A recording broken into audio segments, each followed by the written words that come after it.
Trinity B1 ISE-1 4 Skills Test, SELT Secure English Language Tests, B1 English Test ISE-1 Skilled Worker, Health and Care Worker, Scale-Up Worker, Student Visas. I'm going to tell you first what is the time of the test. The time of the test is 2 hours and 18 minutes.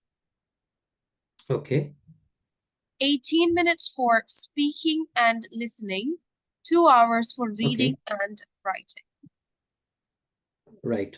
Just 18 minutes. So we're going to work on this part first because I'm sure that you're brilliant and you're going to get a distinction in your speaking. Before we do that, I would just want you to introduce yourself and whatever you just told me about yourself, that why do you need this test? I want you to tell this to people who would be watching you. Yes. You need to repeat again. Yes.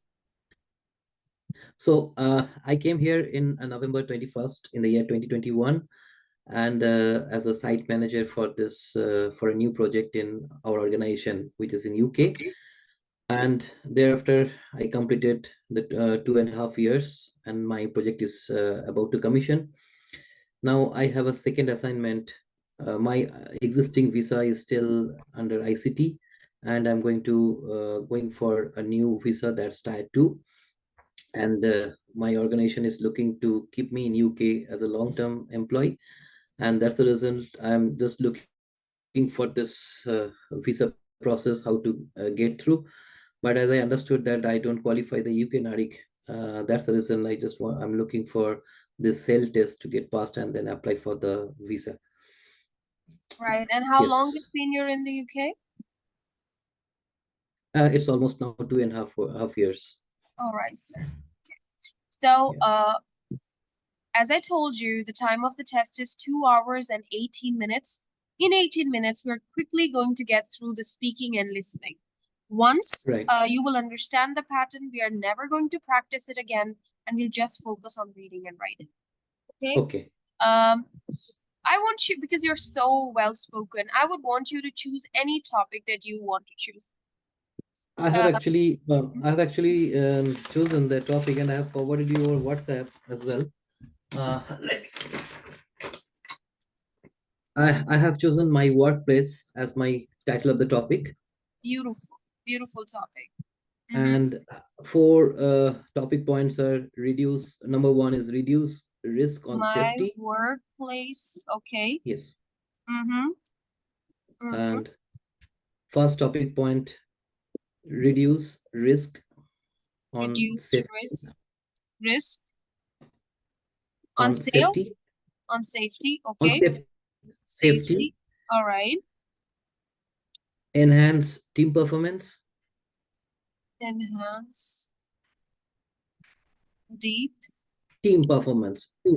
Sorry, it's not deep, it's a team performance. Yeah. Then is focus on, the third one is, yes, hold on please. Okay, third one is focus on high quality standard. Focus on high quality standards. Okay. And the fourth one is problem solving. This is, I felt, if you have some better topic, you can just give me, so that I don't know. I mean, you're very well spoken, as I told you earlier as well, and you've got a lot of fluency, vocabulary, everything is there. I've never seen someone pick such a topic. This might be a little challenging for the examiner, right? Because it's very much related to your work. But I would like to try it. You know, I would think of the questions that the examiner might probably ask you, because examiner would get 4 minutes to question you incessantly, right? 4 minutes only, just 4 minutes.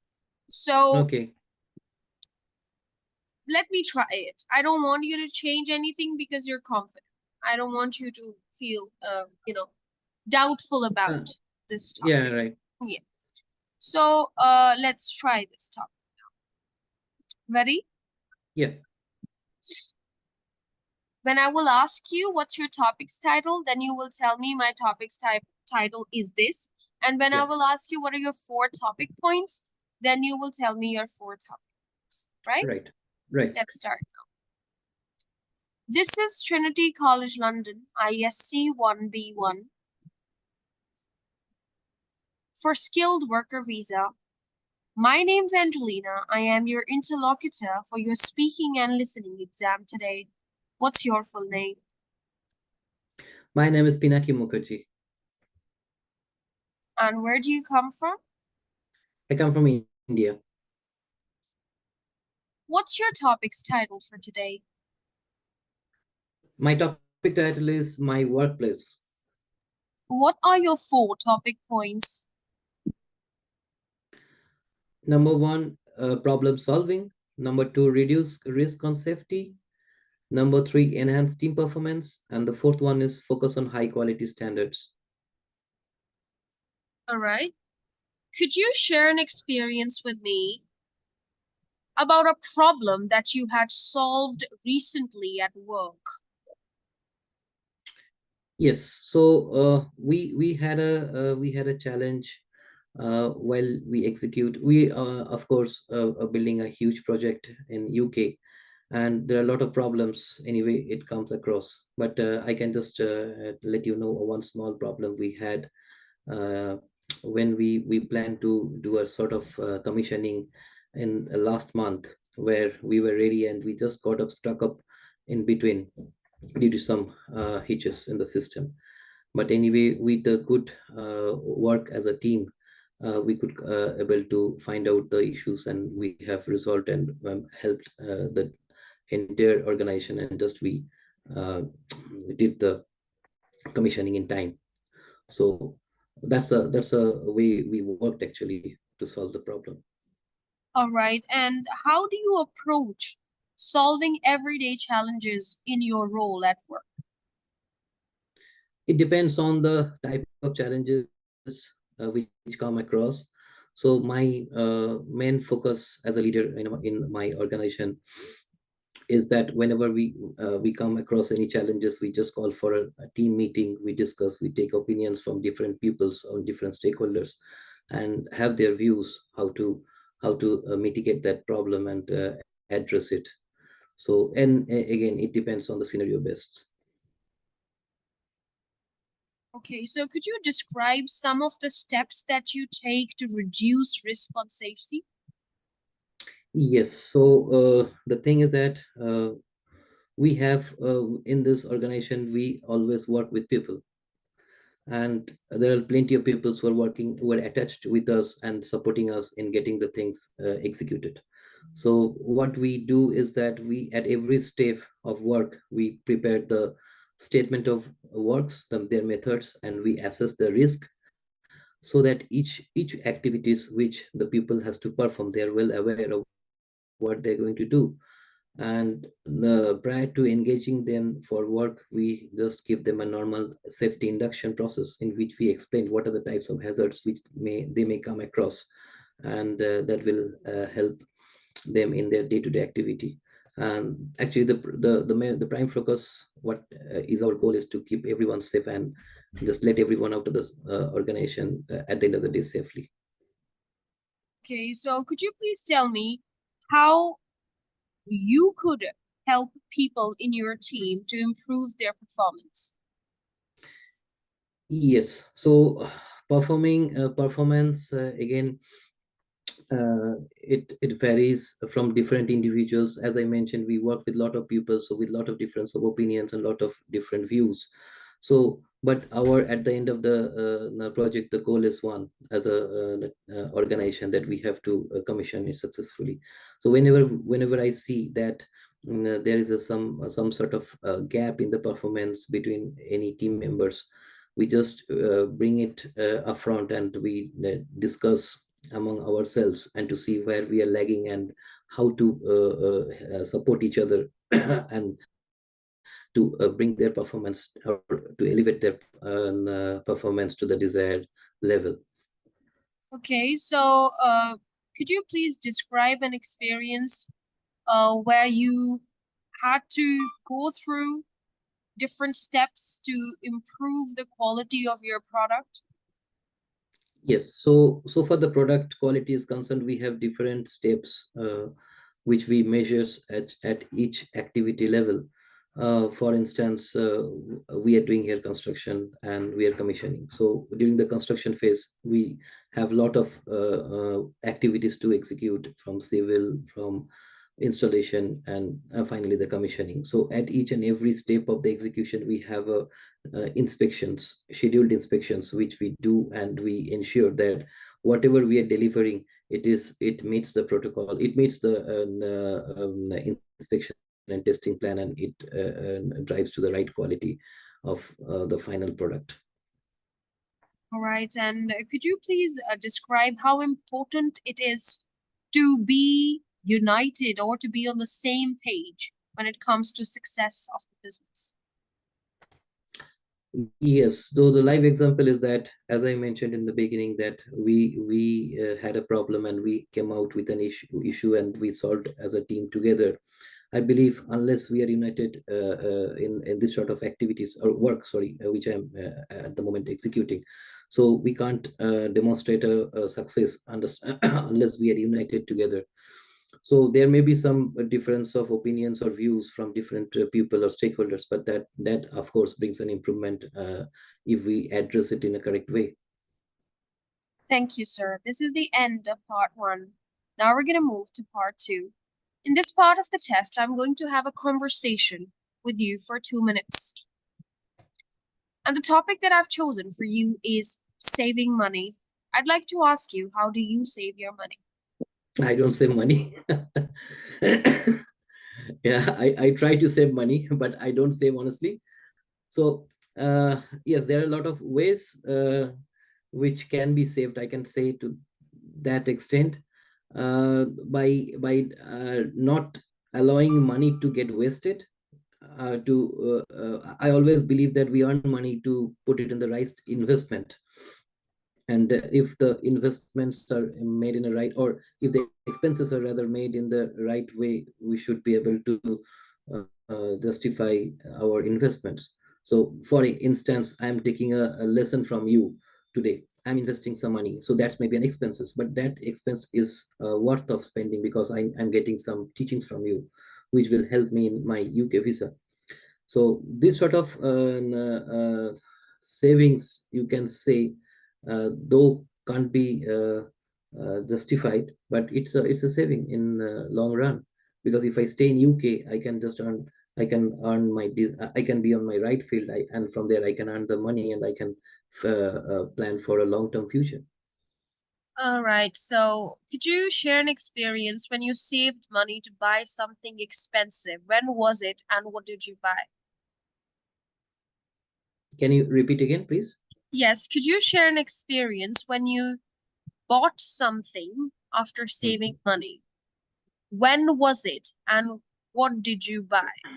I can remember in the year 2001, 2002, when I was a trainee engineer in my organization. So I joined my career 2000, yes, 2000, and then since I worked as a trainee, and at that time the salary was quite less, but I knew that I have literally reduced my expenses, unnecessary expenses, and tried to save a lot of money to purchase a second-hand car. So that was my first investment in my life, and with that investment I bought a car. Oh, So that was really a great enjoyment in my life, what I had during the first 10 that's year. that's beautiful. Now, would you like to ask me 2 questions about saving money? Yeah. How do you save your money? I save my money by buying things online and also having passive income, because that's the only way to save money. We can't save money through working hours, like active working hours. We cannot save money. I think there must be a way to make money when you're sleeping. So I think I save money like that. Yes, what's your next question? From where, what is your source of earning money? That's mostly through investment accounts and also YouTube, social media. Okay, Along with that, I teach also, but see, teaching is that's right. hard-earned money because every single moment I'm spending with a person, I'm very active. They're just 24 hours in a day. I can teach for 12 hours, I can teach for 8 hours. If I would just rely on the money from classes, I don't think so I could ever save money, not even a single penny. So I Right, think other streams, creating multiple streams of income can help you save money. Active absolutely. hours do not help at all Right. because you can Absolutely. barely survive with that. Another thing is that when you take your family to the shopping mall, it creates a havoc, right? So it's much Of better course. that buy things online because online things you can select, you can even see your bill. I'm sure when you take your wife Yes. out shopping, she puts everything, or she might put everything in the cart, and once you reach the counter, your mind is boggled. You feel that, oh, Yes. I did not expect My that, my right? heartbeat increases. Yes, same in here as well. So I make sure that I buy things on discount as well, right? I have to wait. Either somebody is buying from a brand, wait when it will be 50% off, buy them. Absolutely. I agree. So I think these are some ways that you can use for saving money. But if you, again, the same thing is multiple streams of income. You can't really save money. Right. What are the suggestions you would like to give a young person? I'm not very young, but still younger than you in experience and in life also. So what suggestion would you like to give a person who would want to? I think it's a suggestion by virtue of their birth of the young generation is already they're having, which Mm, we didn't had mm, actually. If you see now the young generations, they do not waste money. I've mm, seen very much. Okay, unless you were exploited by some other mm, means, yes. all the young generations, what I see, they are just much more focused how to save money, and that's the reason now people in this generation they just drive for in the different areas of work just to see how they can earn money in a faster pace than what we feel. We do it rather Mm, when we just when I can give you an example of myself when I've started my career in 2000. That time mm. I was much more addicted on my work. Means I was a workaholic. Yeah, Workaholic. workaholic rather than looking for money. But Yeah. now generation also I have taken a lot of young generations interview in my career, and I've seen the people comes to the organization, they remain for few days, and then just they move away for a betterment and for better jobs. But Yeah. we didn't Yeah. have that type of skills, or rather that type of intention in our days. We just wanted to step forward and learn the experience and gain the experience for our betterment. Mm, So mm, but I can say that as to answer your question, if that is not present in a particular individual, I should always say that before spending money, they should realize what exactly on they are spending, whether mm, it is necessity of life or not. mhm, Necessity has the definition. Necessity is endless. So it is not that I want to buy a Mercedes car which I cannot afford. mm. So we should always look on the basic needs, what we really need to survive, and of course a bit the luxury on top of it. But that luxury should be sustainable It's just based on my income. Yes. it's a beautiful, beautiful opinion. Thank you. Thank you so much. I mean, I also want to ask you one more thing. I mean, I come from a developing country, that's Pakistan, of course. So I just want to ask you, in the UK, there's a concept of taking debt from the bank and then enjoying luxury on the basis of that debt. I don't like that part because I think that is the part where you lose your financial freedom. You know, Of course. I Of yeah. course. So what is your opinion about it? Like, do you think that it is worth it? No, I don't support. Even I have also taken some loans from Indian banks, but that is a necessity as a part of my life.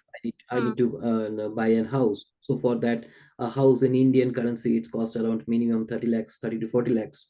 So definitely, as a being a serviceman, I don't have that money, so I have borrowed. So mm, that sort of debt is a different thing. But to get a debt and enjoy on that money, I don't really support it. yeah. Mm-hmm. That's all right. All right. All Yeah. right. So you are, I mean, I can talk to you for hours. Anyways, this is the end of the test.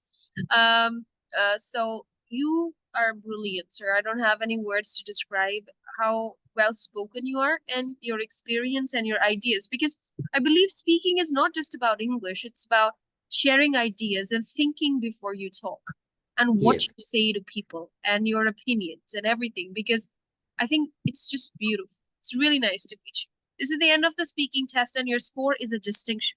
Now let's move Thanks. to our listening test. Yes. Now I would Hope want I you to, get the same score in the actual exam. sir, the examiner will leave his seat and run away. Understand this, because you're a smart man. Okay. So, in general, I took this interview with you to learn from you, to be very honest. And I really Yeah, enjoyed this. I think this was the best interview.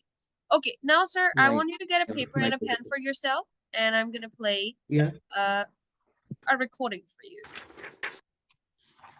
yes.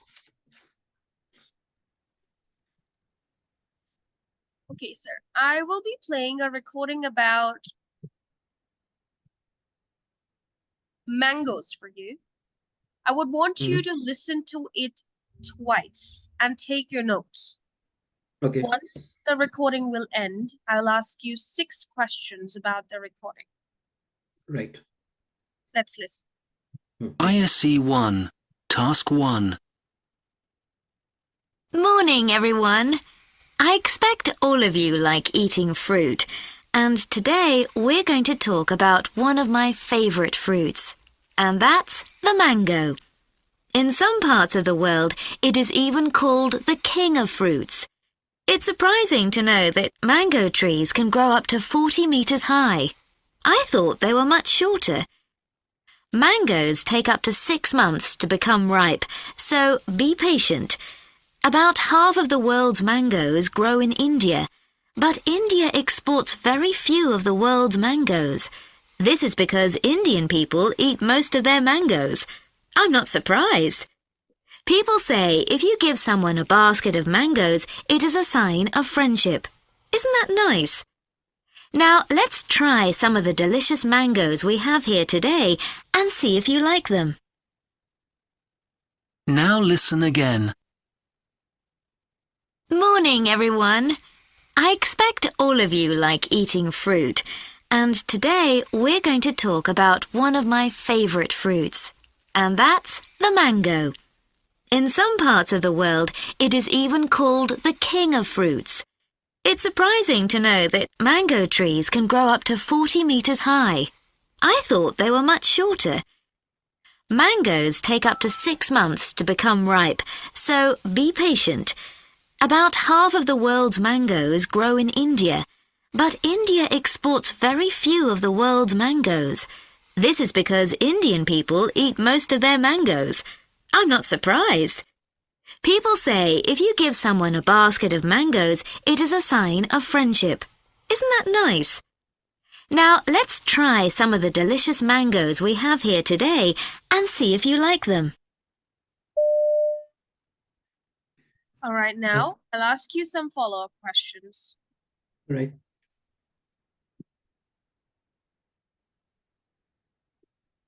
Okay, sir, could you please tell me what is the mango called in some parts of the world? King of fruits. That is correct. How high can mango trees grow? 40 meter. How long do mangoes take to become ripe? 6 months. How many of the world's mangoes grow in India? Half of the world. Why does India export so few of their mangoes? Because most of the people in India, they eat the mangoes. What does it mean if you give someone a basket of mangoes? Sign of friendship. You have passed this part with a distinction. Now we're going to move to the next part of the test. In this part of the test, I will play a recording for you. You are not allowed to take any notes. You will just listen to the recording and tell me in few words. What did I say? Few words. What is the recording about?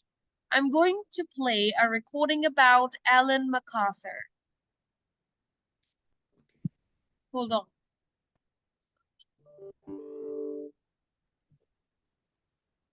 ISE-1, Task 2. In today's programme, we're going to talk about a British sportswoman, Ellen MacArthur. She first went sailing when she was a little girl. She remembers how the boat made her feel free. When Ellen was 24, she sailed right around the world. On the journey, she had to cross the Southern Ocean. In the Southern Ocean, the waves are huge and there are terrible storms. And it is impossible to get help in the middle of the Southern Ocean. This is because the nearest land is over 3,000 kilometers away. When she was 28, Ellen sailed around the world for the second time. She completed the journey in only 72 days. This was special because she became the fastest person ever to sail around the world. Next, Ellen wants to make a film about her life. Now, I would want you to tell me in few words what is this recording about. It's about Ellen MacArthur. So about how she sailed and what are the journey she did it and various milestones events she has achieved or come across. Beautiful. Thank you. Now, you're allowed to take notes. I'll play the recording again, and I would want you to tell me 6 facts about the recording after listening to the recording again. You can take your notes. Can I interrupt you? ISE-1, Yes, you will take your notes this time. You will write down. Yeah, just I have a question, please. Yes, please. So, the recent question which you asked me for not taking the notes, is it also a part of the exam? Yes, this is the part of the exam. Examiner will tell you to not take notes in this part. And just tell me in few words what is the information about. Few words means 1 or 2 sentences, just the way you just described. Okay. Yeah? Okay. But then examiner will say, now take your paper and pen and take your notes. Write down 6 facts from the recording. Because as the recording will end, you will tell me those facts by yourself. You know? Okay. Right. Yeah. So now let's listen. ISE-1, Task 2.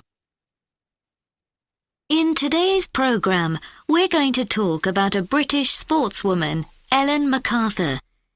She first went sailing when she was a little girl. She remembers how the boat made her feel free. When Ellen was 24, she sailed right around the world. On the journey, she had to cross the Southern Ocean. In the Southern Ocean, the waves are huge and there are terrible storms. And it is impossible to get help in the middle of the Southern Ocean. This is because the nearest land is over 3,000 kilometers away. When she was 28, Ellen sailed around the world for the second time. She completed the journey in only 72 days. This was special because she became the fastest person ever to sail around the world. Next, Ellen wants to make a film about her life. And now, let's hear about another great adventurer who... Yeah. Right? Could you please tell me Yeah. 6 facts about the recording now? Yeah. So Ellen MacArthur is a British sportswoman. And she started sailing when she was very in her childhood, and that is the second point. Third is she sailed 24 at the age of 24, the first time she sailed around the world, and she was feeling a very scary, I should say, when she was in the middle of the Southern Ocean, and with lot of terrible storms, and the nearest land was around 3,000 kilometers. And second time, she at the age of 28, she sailed around the world in 72 days,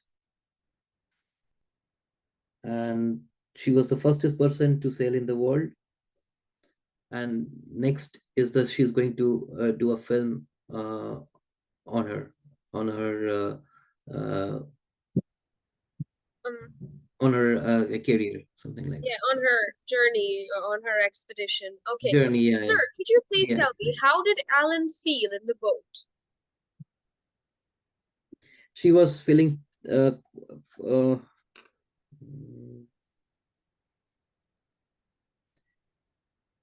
she was feeling quite terrible, as she She was in the felt middle of the. free. She felt Sorry, free in the boat. She felt free. free. Okay, okay, free. Yeah, I missed it. Yeah. Yeah. And what is it impossible to do in the middle of the Southern Ocean?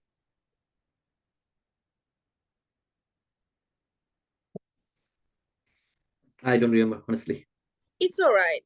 You have passed Mm. your test with a distinction, sir. You told me all the important facts. But still, examiner would ask you one or two follow-up questions, right? Because they have something like this in front of them that you can see on the Yeah. screen, right? They have facts from the recording in front of them. Also, they have follow-up questions. So they just keep Okay. they just keep checking. Okay, this person told me this fact, this fact, this fact, this fact. Okay, if you have left any facts, then they ask you follow-up questions. You are just supposed to tell them 6 facts, but examiner might ask you 1 or 2 more questions, right? Okay. Just like that. Okay.